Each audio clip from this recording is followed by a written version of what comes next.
Os posicionamentos políticos e econômicos, quando eles estão equilibrados, as divergências em torno de projeto de sociedade, projeto econômico, essas divergências elas são naturais, elas são aceitáveis. Eu acho que elas são O sujeito saudáveis. pode ser de direita, ele pode ser de esquerda e ser católico ao mesmo tempo sem problema nenhum. Ô O que Elvis, não dá é o extremismo. Isso Nesse que período eleitoral agora, inclusive, a gente precisa ficar muito atento, e aí a gente até entra nessa questão do trabalho da pastoral Fé e Política, movimento Fé e Política. Nesses períodos eleitorais, tem acontecido um fenômeno no Brasil, já há uns 10 anos, muito recorrente, que nesses períodos eleitorais, seja nacional ou agora municipal, vira e mexe começam a aparecer por aí listas. O povo começa a divulgar listas de partidos, de candidatos e de candidatas que você não pode votar se você for católico. Isso é de um contrassenso, isso é de uma contradição, de uma negação da doutrina social da igreja absurda. é um extremismo. É um extremismo, é um extremismo. Né? Então essas listas... então aqui a gente já deixa, inclusive, esse aviso, Alerta. esse alerta. se aparecerem essas listas, Desconsidere. desconsidere. A igreja não vai dizer para você qual é o partido que você tem que apoiar, o candidato, a candidata que você tem que votar. Ela vai te oferecer instrumentos para você fazer o seu discernimento. E se o coleguinha do teu lado votar num outro candidato que não é o seu, ele não está excomungado por causa disso, ele não vai para o inferno por causa disso, ele não tem que virar seu inimigo, sua inimiga por causa disso. Faz parte desse processo de vivência, de discernimento pessoal. Gente, olha que bonito, olha que importante. Eu acho que vale a pena nesse tempinho aí que a gente ainda tem. O número 573 do Compêndio da Doutrina Social da Igreja oferece uma orientação que sintetiza muito isso que a gente está falando aqui. Ele diz assim, acho que vale a pena ler. O nosso colega ouvinte que está acompanhando, vale a pena acompanhar com atenção. Olha o que diz o número 573 do compêndio. Um âmbito particular de discernimento dos fiéis leigos diz respeito às escolhas dos instrumentos políticos. Ou seja, a adesão a um partido, as outras expressões de participação política. É um âmbito particular de discernimento.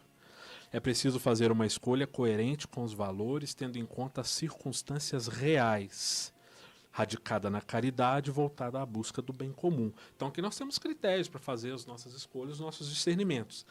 E aí, esse discernimento ele é iluminado porque assim, não, mas olha aqui, pelos princípios eu entendo que esse é o único partido possível, esse é o único candidato, a única candidata possível. Cuidado. Por quê? Aí segue o compêndio. Porque as instâncias da fé cristã dificilmente podem ser encontradas numa única posição política.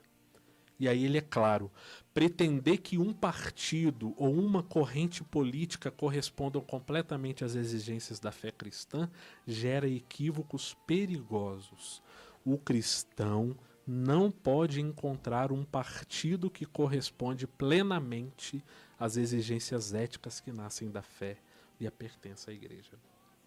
Você sempre vai conseguir ver, encontrar contradições, aspectos no projeto político de um candidato ou outro, de um partido ou outro, que não está plenamente de acordo com a doutrina da igreja. Fazer esse discernimento é um compromisso sério. As pessoas nem sempre dão conta. E às vezes fazem um discernimento parcial, acha que a sua opção é a única possível e termina condenando quem fez uma opção diferente. O diálogo ele é fundamental. Existem caminhos com diálogo. Por isso que eu sou a favor das divergências, porque com as divergências nós podemos observar as falhas e os acertos. Eu vi a palestra. Isso é tão bacana. A palestra não, a entrevista com o padre José Roberto.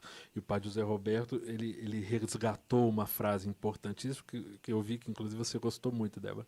Né? A política é tudo. Né? Tudo é política. Tudo é política. Ainda que o político não seja tudo. Exato. E de fato não é. É uma questão de consciência sociopolítica. Um dos grandes instrumentos de participação política, inclusive a participação é um dos grandes princípios da doutrina social da igreja, nós temos a obrigação de participar da construção política do nosso país. A participação ela não acontece somente no voto, no direito do voto, que é um grande direito que nós precisamos defender e exercer.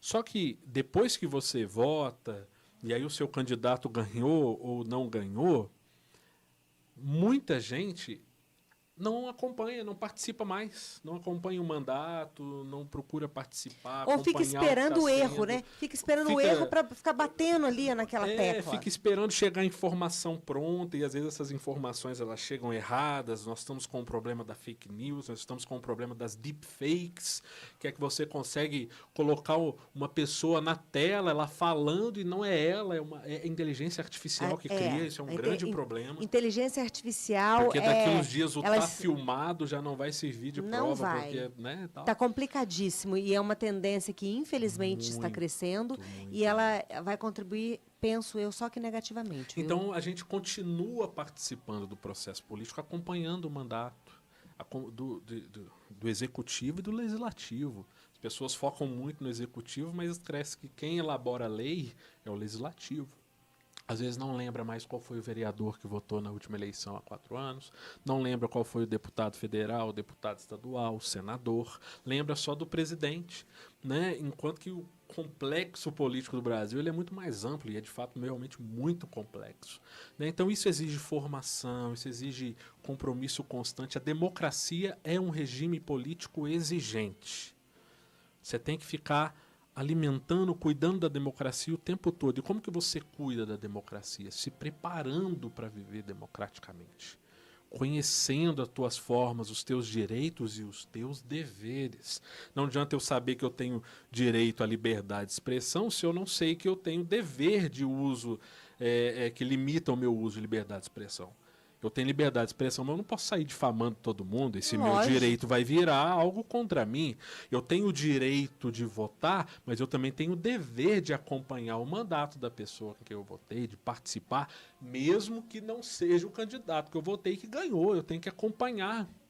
Eu tenho que estar próximo, eu tenho que encontrar mecanismos. Eu acompanho tendo acesso à informação, eu acompanho me organizando com a sociedade civil, eu acompanho me organizando na comunidade, quem sabe montando grupos de fé e política para uma vez por mês a gente se reunir para dar conta de fazer uma análise de conjuntura, estudar um documento da doutrina social em comunidade, para aprofundar nisso que a gente está falando aqui agora. Que bacana que seria isso. Tudo isso é forma de participação. Isso tudo advém da nossa infância, porque viver em comunidade tem que ser baseado no pilar básico. A minha liberdade, ela termina quando começa a do outro. Olha só, ótima essa frase. Na verdade, a doutrina social da igreja nos ajuda a dar um passo além dessa frase. A minha liberdade, ela não termina onde começa a do outro.